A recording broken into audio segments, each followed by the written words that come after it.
Patay ang 4 na kidnappers, kabilang na po ang 2 dating pulis matapos po makaengkwentro ang mga tauhan ng anti-kidnapping group sa Parañaque City kagabi. Sa isinagawang rescue at pursuit operation laban sa mga kidnappers, target ng mga pulis na mailigtas ang biktima na isang Indian-Filipino businessman. Sa investigasyon po, 50 milyong pisong ransom yung unang hinihingi ng mga suspect. Pero matapos po ang negosasyon sa pamilya ng biktima ay naibaba po ito sa 10 milyong piso. Kunin natin ang karagdagang detalye sa report ni Vic Samintag.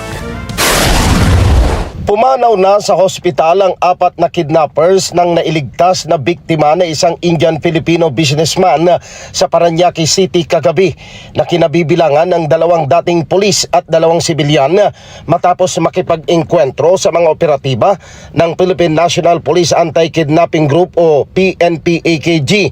Kinilala ni PNP-AKG Director Police Brigadier General Gleserio Cancilao ang mga napatay na kidnappers na sina Robert Ras, dismissed PNP personnel dahil sa kasong grave neglect of duty at leader ng grupo.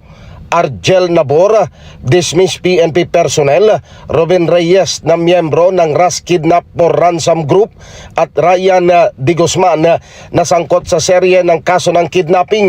Sinabi ni General Cancilao na isinagawa ang rescue operation sa biktima matapos makapagbayad ang pamilya ng 10 milyong pisong ransom money kung saan nakipagpalitan ng putok sa mga otoridad ang mga napatay na kidnappers. Tapos na po muna ang operation at atin po na-rescue na yung victim at tulad na banggit ko sa inyo kanina during the course ng pagre-rescue natin ay nahalata na ay nakita tayo ng mga pulis at doon nga po nagkaroon ng armed confrontation. Ayon kay Cancilao, mula sa orihinal na 50 million pesos na ransom demand ng mga kidnappers, na ibaba ito sa 10 milyong piso matapos ang negosasyon ng pamilya ng biktima. Inihayag ni Cancilao, maliban sa sasakyan na ginamit ng mga kidnappers, baril at iba pang uri ng identification cards na recover ng PNP-AKG ang ransom money, subalit ito ay isinasa ilalim pa sa forensic examination kung totoong 10 milyong piso ang naibayad na ransom money.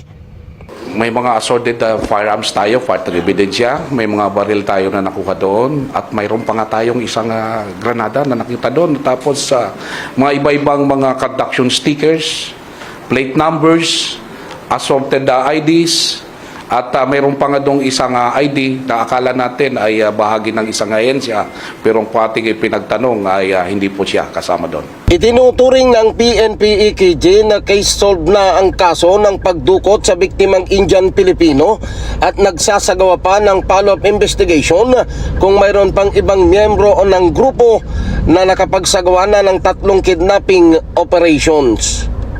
Vic Samintat para sa Mata ng Agila, matatag, matapang, matapat.